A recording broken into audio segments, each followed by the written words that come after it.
Pak Nas, kenapa kok orang-orang yang nggak kenal Allah, ya, orang-orang yang nggak kenal Allah, tapi kok mereka dikasih rezeki sama Allah, ya, mereka nggak sholat, nggak puasa, nggak haji, nggak zakat, gitu ya, kemudian tidak melakukan amalan-amalan soleh, tidak bersedekah dan seterusnya, gitu ya. Tapi kenapa kok mereka diberikan rezeki berlimpah oleh Allah Subhanahu Wa Taala, gitu ya? Sementara kita di materinya Pak Nas ini kok kayaknya kita jadi harus bersusah-susah untuk beribadah, begitu ya, untuk mendapatkan rezeki Allah. Oke, saya jawab ya Bapak Ibu. Makanya judulnya adalah lain ladang, lain ilalang. Lain ilmunya Bapak Ibu, ya. Lain ilmunya antara kita dengan mereka, ya. Mereka-mereka yang tidak kenal Allah, mereka-mereka yang tidak kenal Tuhan, mereka-mereka yang tidak kenal akhirat, mereka yang tidak kenal tentang siksa kubur, mereka yang tidak kenal dengan padang mahsyar, mereka yang tidak kenal dengan alam hisab, ya. Mereka yang tidak kenal dengan surga dan neraka, sepanjang hidupnya berbuat zalim Bapak Ibu, ya. Mereka sepanjang hidupnya berbuat kesalahan, kezaliman, kejahilan, ya. Dan dalam Al-Quran, Bismillahirrahmanirrahim. Assalamualaikum warahmatullahi wabarakatuh. Magnet rezeki, satu sama terhubung. Titipkanlah kepadaku satu ayatmu yang bisa membuat aku mengetahui rahasia di balik peristiwa ini dan mendapatkan solusi hanya darimu. Al-Fatihah. Bismillahirrahmanirrahim. Assalamualaikum warahmatullahi wabarakatuh. Alhamdulillah. Bapak Ibu, bagaimana kabarnya semua? Semoga selalu dalam rahmat dan bimbingan Allah Subhanahu Wa Taala. Senang sekali membaca banyak sekali testimoni-testimoni dari member channel Magnet Rezeki, dan itulah Allah Subhanahu Wa Taala. Ketika kita mendekatinya, maka Allah tidak segan-segan untuk memberikan rezeki yang berlimpah untuk Anda semua. Bagi Anda yang belum mendapatkan keajaibannya, bersabarlah. Dan bersabar di sini bukan berarti bersabar dalam kesusahan, tidak sama sekali Bapak Ibu. Tapi bersabarlah untuk menanti keajaiban Allah Subhanahu Wa Taala, ya. Seperti materi perisai rezeki, ketika perisainya sudah hilang, maka insya Allah rezeki akan berlimpah datang pada Anda semua. Bagi yang belum, bisa jadi mungkin coba teliti lagi. Siapa tahu masih ada perisai-perisai yang masih menghalangi rezeki Anda. Oke, Bapak Ibu, ketika saya membahas tentang perisai rezeki, ada yang bertanya, ya, dan materi ini adalah jawaban dari pertanyaan tersebut, ya. Saya beri judul materi ini lain ladang, lain ilalang, ya. Nah, Bapak Ibu, begini, ada pertanyaan, Pak Nas, kenapa kok orang-orang yang nggak kenal Allah, ya, orang-orang yang nggak kenal Allah, tapi kok mereka dikasih rezeki sama Allah, ya. Mereka nggak sholat, nggak puasa, nggak haji, nggak zakat, gitu ya, kemudian tidak melakukan amalan-amalan soleh, tidak bersedekah dan seterusnya, gitu ya. Tapi kenapa kok mereka diberikan rezeki berlimpah oleh Allah Subhanahu Wa Taala, gitu ya. Sementara kita di materinya Pak Nas ini kok kayaknya kita jadi harus bersusah-susah untuk beribadah, begitu ya, untuk mendapatkan rezeki Allah. Oke, saya jawab ya Bapak Ibu. Makanya judulnya adalah lain ladang, lain ilalang. Lain ilmunya Bapak Ibu, ya. Lain ilmunya antara kita dengan mereka, ya. Mereka-mereka yang tidak kenal Allah, mereka-mereka yang tidak kenal Tuhan, mereka-mereka yang tidak kenal akhirat, mereka yang tidak kenal tentang siksa kubur, mereka yang tidak kenal dengan padang mahsyar, mereka yang tidak kenal dengan alam hisab, ya. Mereka yang tidak kenal dengan surga dan neraka, sepanjang hidupnya berbuat zalim Bapak Ibu, ya. Mereka sepanjang hidupnya berbuat kesalahan, kezaliman, kejahilan, ya. Dan dalam Al-Quran disebutkan inna syirka la zulmun azim. Sesungguhnya orang-orang yang ingkar kepada Allah Subhanahu Wa Taala adalah sungguh kezaliman yang besar, ya. Nah, cuma orang-orang yang zalim ini Bapak Ibu pernah mereka berbuat baik, betul nggak? Ya, mereka berbuat baik, Bapak Ibu. Mereka bikin handphone, mereka bikin mobil, ya, mereka bikin sarana-sarana kehidupan, gitu ya. Mik-mik di masjid itu adalah ciptaan mereka. Menyeberangi seorang nenek yang nggak bisa nyebrang, gitu ya. Kemudian memberi makan anjing, memberi makan kucing. Mereka berbuat baik pada hewan, dan ini adalah perbuatan baik, Bapak Ibu. Maka Allah itu maha adil, ya. Allah maha adil. Allah itu memberikan kebaikan, dan Allah maha membalas perbuatan baik, Bapak Ibu. Cuma, ya, orang-orang yang belum kenal Allah ini, Allah balas perbuatan baiknya di dunia, supaya di akhirat Allah tidak punya hutang lagi kepada mereka. Sepanjang kehidupannya di akhirat tinggal siksa demi siksa demi siksa kepada mereka, ya. Tapi Allah maha membalas perbuatan baik mereka, ya. Sementara kita, orang-orang yang kenal Allah, orang-orang yang kenal akhirat, orang-orang yang kenal surga dan neraka, orang-orang yang kenal dengan siksa kubur, alam hisab, padang mahsyar, adalah orang-orang yang selalu berbuat baik sepanjang harinya, sepanjang tahunnya, sepanjang bulannya. Kita berbuat baik, Bapak Ibu. Kita bersyahadat asyhadu an la ilaha illallah dalam setiap sholat kita ulang-ulang lagi, gitu ya. Kita berbuat baik, Bapak Ibu. Tapi pernah nggak, Bapak Ibu, kita berbuat salah? Pernah nggak kita berbuat dosa? Pernahkah kita berbuat khilaf? Pasti pernah, Bapak Ibu. Maka Allah pun maha adil. Allah maha membalas perbuatan salah. Allah maha membalas perbuatan dosa. Allah maha membalas perbuatan khilaf. Tapi dibalasnya di mana, Bapak Ibu? Di dunia. Buat orang-orang yang kenal Allah, perbuatan dosa mereka dibalas di dunia. Supaya apa? Supaya nanti di akhirat tinggal tersisa yang baik-baiknya saja. Maka wajar saja kalau seandainya orang-orang yang beriman kepada Allah, mereka berbuat durhaka kepada ibunya, didahulukan siksanya di dunia. Maka kalau seandainya dia disiksa di dunia, bersyukurlah. Kenapa?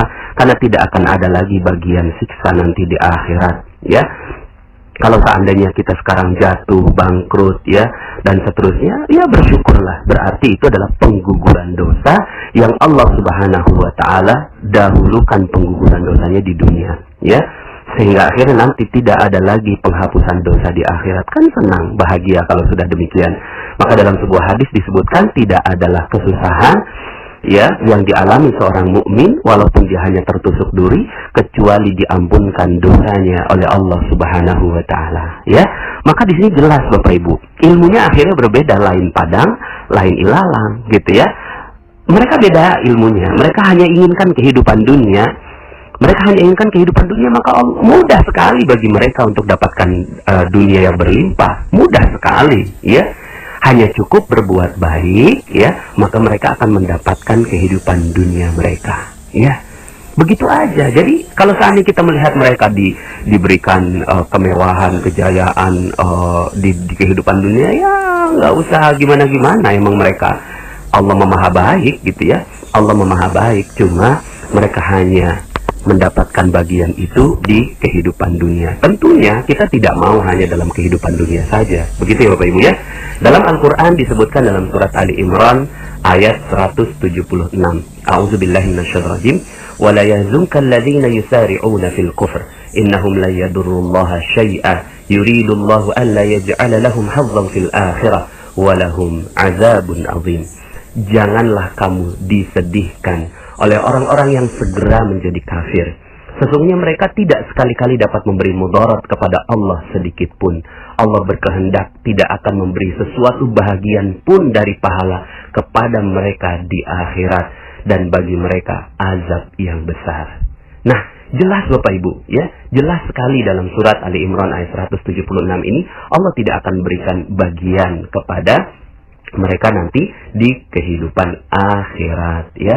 Jadi kalaulah mereka dapat surganya di dunia, ya biarkan saja. Nah, sekarang tinggal ilmu kita, Bapak Ibu, ya. Jadi kalau seandainya ada muslim, ada mukmin yang hidupnya sulit di dunia, ya, karena memang Allah ingin buat dosanya itu dihancurkan di kehidupan dunia, ya, maka kan doanya kita Rabbana atina fid dunya hasanah wa fil akhirati hasanah. Di dunia hasanah, di akhirat hasanah. Maka kalau ini pilihan hidup kita, ya. Jadi pilihan hidup kan ada 3 jadinya ya. Pertama, bahagia di dunia dan sengsara di akhirat. Itulah orang-orang yang tidak kenal Allah Subhanahu wa taala. Buat mereka Bapak Ibu, sudah lepaskan, jangan pakai gaya hidup mereka. Anda nggak akan pernah bisa gitu kan sukses dengan gaya hidup mereka, karena mereka memilih bahagia di dunia, sengsara di akhirat. Nah, ada yang pilihan kedua. Pilihan yang kedua adalah bahagia di akhirat, ya, bahagia di akhirat, sengsara di dunia, ya. Nah, ini pilihan orang-orang yang masuk Islam tapi buat banyak dosa, Bapak Ibu, ya. Dia udah Islam, dia mukmin, dia beribadah, dia sholat, ya, dia zakat, puasa, haji, ya, berlebaran ikut, ya. Terus kemudian dia juga beramal ibadah di kehidupan dunia, tapi mereka berbuat dosa, Bapak Ibu, ya. Maka ini pilihan yang kedua. Orang-orang yang seperti ini sudah pasti akan sengsara di dunia, tapi mereka akan bahagia di akhirat. Nah, pilihan yang ketiga Bapak Ibu, pilihan ketiga inilah pilihan magnet rezeki Bapak Ibu, ya. Pilihan magnet rezeki apa? Pilihan magnet rezeki bahagia di akhirat, juga bahagia di dunia. Maka kalau ini pilihan kita adalah yang ketiga Bapak Ibu, ya. Kalau pilihan kita adalah orang yang ketiga, maka tidak ada pilihan bagi kita, kecuali kita berhati-hati dari seluruh perisai-perisai dosa kita Bapak Ibu. Ketika kita berhati-hati dari dosa, ketika kita berhati-hati dari segala larangan-larangan Allah Subhanahu wa taala, maka Allah pasti akan membuat kejayaan, kemakmuran dalam kehidupan dunia, ya. Nah, sebagaimana dalam Al-Qur'an, dalam surat Al-Qasas ayat 77, Allah meminta kita untuk menjadi golongan yang ketiga Bapak Ibu, ya. Allah meminta kita untuk menjadi golongan yang ketiga. Apa bunyinya? A'udzubillahi minasyaitonirrajim. Wabtaghi fima ataqallahu ad-daral akhirah wa la tansa nasibaka minad dunya.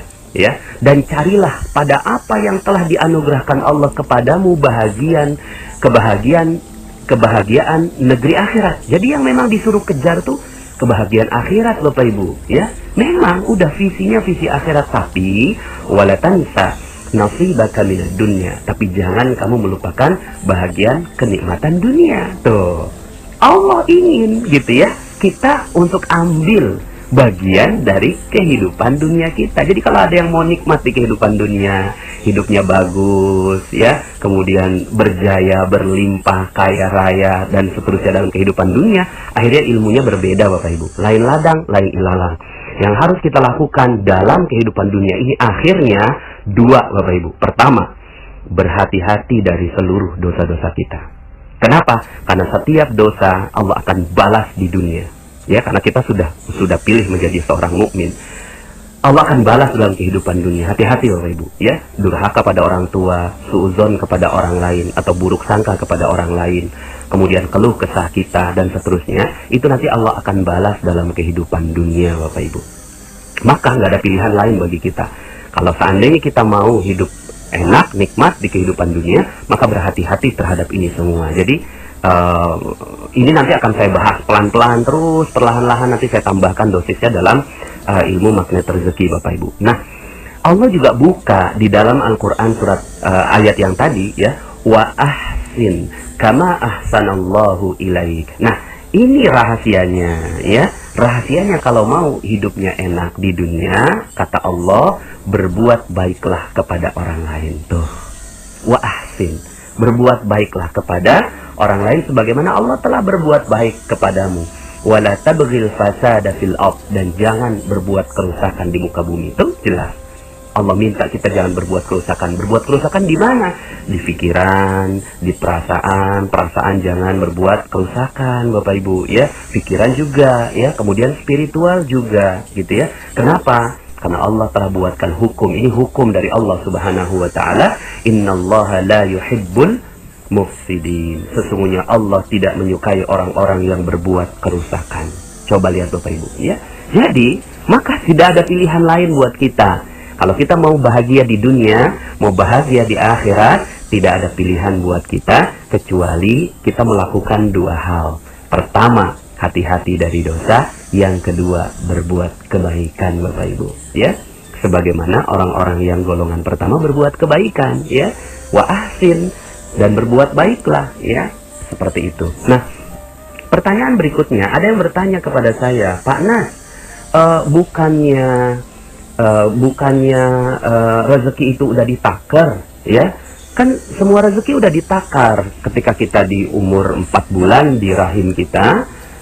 Allah udah tetapkan rezekinya, jodohnya, dan seterusnya, ya, kematiannya Allah sudah tetapkan, ya. Kenapa terus kemudian kita harus kejar-kejar rezeki? Gini, ya. Gini Bapak Ibu, terhadap orang yang bertanya begitu, saya tanya balik, gitu.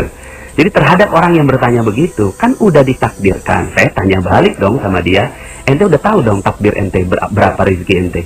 Belum tahu lah. Terus, ya, dia katanya udah ditakdirkan, berarti ente udah tahu dong takdirnya. Belum tahu, makanya itu bukan ilmu kita, itu ilmunya Allah, ya.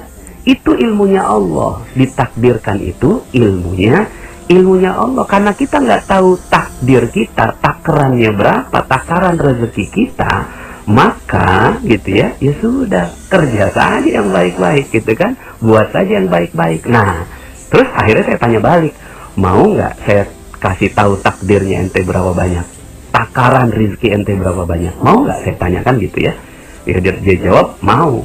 Gini Bapak Ibu, takaran rezeki kita buat orang-orang yang sudah memilih golongan yang ketiga ada dalam surat An-Nur ayat 55.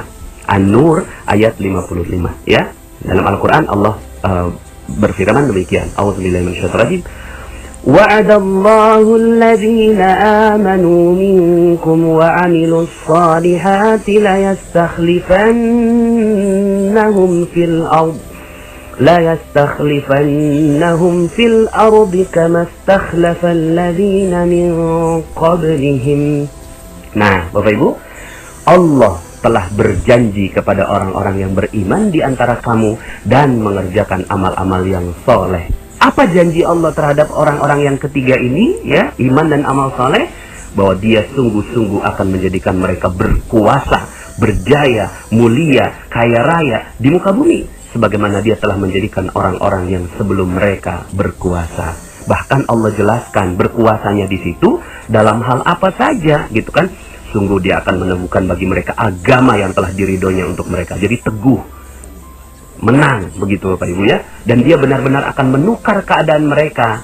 Keadaan yang mana? Sesudah mereka berada dalam ketakutan. Ketakutan ditagih, ya. Ketakutan nggak bisa bayar utang, ketakutan diusir dari rumah kontrakan, ketakutan digusur, ya, ketakutan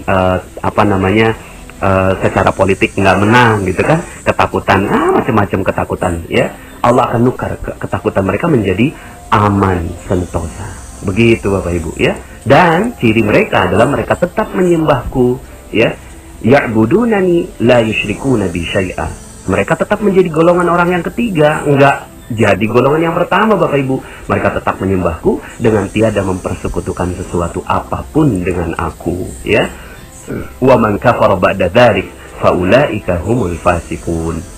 Dan barang siapa yang tetap kafir sesudah janji itu, maka mereka itulah orang-orang yang fasik. Nah Bapak Ibu, ini janji Allah. Jadi takaran rezekinya orang yang beriman itu apa? Takarannya Allah kasih standarnya Nabi Sulaiman Bapak Ibu. Itu standarnya tuh, ya. Kama takhlafal ladzina min qablihim, sebagaimana diberikan kekuasaan kepada orang-orang sebelum kamu. Siapa orang sebelum kamu yang berkuasa? Ya Nabi Sulaiman, ya. Yang telah berkuasa, kemudian diulang lagi, ya. Di zamannya Umar bin Khattab radhiyallahu anhu diulang lagi, di zaman Umar bin Abdul Aziz diulang lagi. 14 abad kekhilafahan, ya, itu bertahan di muka bumi. Jadi Islam ini baru rendah itu 100 tahun Bapak Ibu, ya. Islam ini baru rendah 100 tahun, tapi sebelumnya dia berjaya. Kenapa berjaya? Karena mereka benar-benar beriman dan beramal soleh kepada Allah Subhanahu wa Ta'ala, ya. Jadi, jadilah golongan orang yang ketiga. Karena takaran rezeki orang yang ketiga ini Allah berikan kejayaan, kemuliaan, kekayaan. Kalau seandainya sekarang Anda belum seperti itu, bisa jadi sederhana Bapak Ibu, sederhana saja. Cuma mungkin karena ada perisai-perisai yang pelan-pelan kita buka. Yuk sama-sama kita buka. Sama-sama kita buka di magnet rezeki. Mudah-mudahan pelan-pelan rezeki itu terbuka, ya. Nah, sampai akhirnya Allah Subhanahu wa Ta'ala ingin agar kita ini menunjukkan kekuatan magnet rezeki, Bapak Ibu, kekuatan golongan ketiga, ya. Dalam Al-Quran surat Al-Anfal ayat 60, wa'iddu lahum mastata'tum min quwwah. Dan siapkanlah untuk menghadapi mereka kekuatan apa saja yang kamu sanggupi. Baru kemudian kalau seandainya kita sudah bebas dari segala dosa, berbuat baik, beramal soleh, berkarya yang terbaik, maka insya Allah Allah akan berikan kekuatan kepada kita yang akan menggetarkan orang-orang yang tidak mau masuk ke dalam surga. Akhirnya, ya, gentar Bapak Ibu, orang-orang yang cuma mau dunia. Orang-orang yang cuma mau dunia aja, nggak mau akhirat, gentar ngelihat orang-orang yang beriman. Wah, luar biasa orang-orang yang beriman itu ya. Udahlah dapat surga, udahlah dapat akhirat, ya, dapat bertemu dengan Allah, keridhaan Allah, dunia juga dapat. Akhirnya mereka pelan-pelan ngikut kita, Bapak Ibu. Ngikutnya bukan untuk diperangi, tidak. Kita ingin menjadi rahmat bagi mereka, menjadi rahmat bagi semesta alam, ya. Bukan dengan cara yang sekarang ngebom nggak jelas, Bapak Ibu. Jihad nggak jelas, bukan. Tapi jihad yang ada adalah bersungguh-sungguh untuk membuktikan bahwa Allah Maha Kaya, Allah Maha Mengkayakan, Allah Maha Memberi rezeki, Bapak Ibu, ya. Jadi yuk sama-sama, ilmunya beda Bapak Ibu, ilmunya memang beda, lain ladang lain ilalang, lain ilmu Bapak Ibu, mereka lain ilmunya, mereka cuma kehidupan dunia saja, ya. Maka sekali lagi, golongan yang pertama cuma mau dunia, akhirat nggak dapat. Golongan yang kedua akhirat dapat, dunia sengsara, ya. Nah inilah kita nih, orang-orang yang mungkin lagi banyak perisainya. Tapi insya Allah pelan-pelan perisai kita akan terbuka dan menjadi golongan yang ketiga. Siap menjadi golongan yang ketiga? Bismillah. Insya Allah. Mudah-mudahan Anda semua dijayakan, dimuliakan, dikayakan, dibebaskan dari seluruh kehidupan-kehidupan yang tidak baik dalam kehidupan. Teman yang belum subscribe dan baru saja menemukan channel ini, silahkan subscribe. Insya Allah Anda akan mendapatkan materi-materi yang terbaik dari channel ini. Insya Allah Anda adalah makhluk yang ajaib. Tinggal kita sempurnakan faktor-faktornya. Dan insya Allah dalam video-video berikutnya kita akan lanjutkan materi ini sampai Anda menemukan potensi terbesar diri Anda dan menjadi makhluk ajaib sebagaimana yang Allah Subhanahu wa Ta'ala inginkan untuk Anda. Sampai jumpa. Assalamualaikum warahmatullahi wabarakatuh.